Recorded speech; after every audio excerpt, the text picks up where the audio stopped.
नमस्कार मित्रांनो, मी तुकाराम सुरनर जी आर आणि योजना या यूट्यूब चॅनलमध्ये आपल्या सर्वांचं स्वागत आहे. आजच्या व्हिडिओमध्ये एक अत्यंत महत्त्वाची माहिती आपण पाहण्याचा प्रयत्न करणार आहोत. सद्यस्थितीला जर पाहिलं तर पीक विमा भरणं सुरू आहे. पण अनेक शेतकरी असे आहेत की त्यांची फार्मर आय डी नसल्या कारणानं त्यांना पीक विमा भरता येत नाही.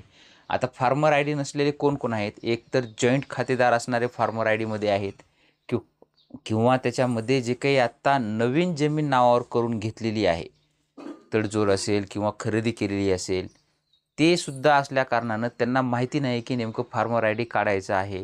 फार्मर आय डी त्यांच्याकडे नसल्यामुळे विमा तर भरायला येतात, परंतु फार्मर आय डी त्यांच्याकडे नाही. आणि फार्मर आय डी अशी गोष्ट नाही की तुम्ही फार्मर आय डी आत्ता रजिस्ट्रेशन केलं की लगेच पीक विमा भरू शकता.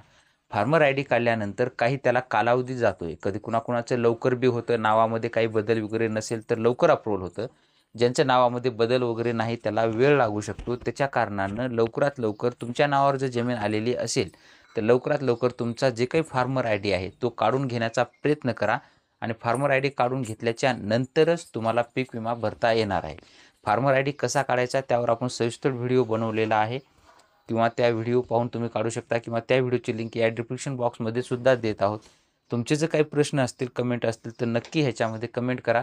त्यावरती सुद्धा तुम्हाला सोल्युशन देण्याचा प्रयत्न केला जाईल. हा फक्त फार्मर आय डी ज्यांच्याकडे नाही त्यांच्या संदर्भातील महत्त्व आहे. तुमच्याकडे फार्मर आय डी नसेल तर तुम्हाला पीक विमा भरता येणार नाही. अशा पद्धतीचं ही छोटीशी माहिती आहे. 31 जुलै 2026 ही पीक विमा भरण्याची शेवटची तारीख आहे. त्यापूर्वी तुमचा फार्मर आय डी तयार असणं गरजेचं आहे. भेटूया नवीन माहितीसह नवीन व्हिडिओमध्ये. धन्यवाद.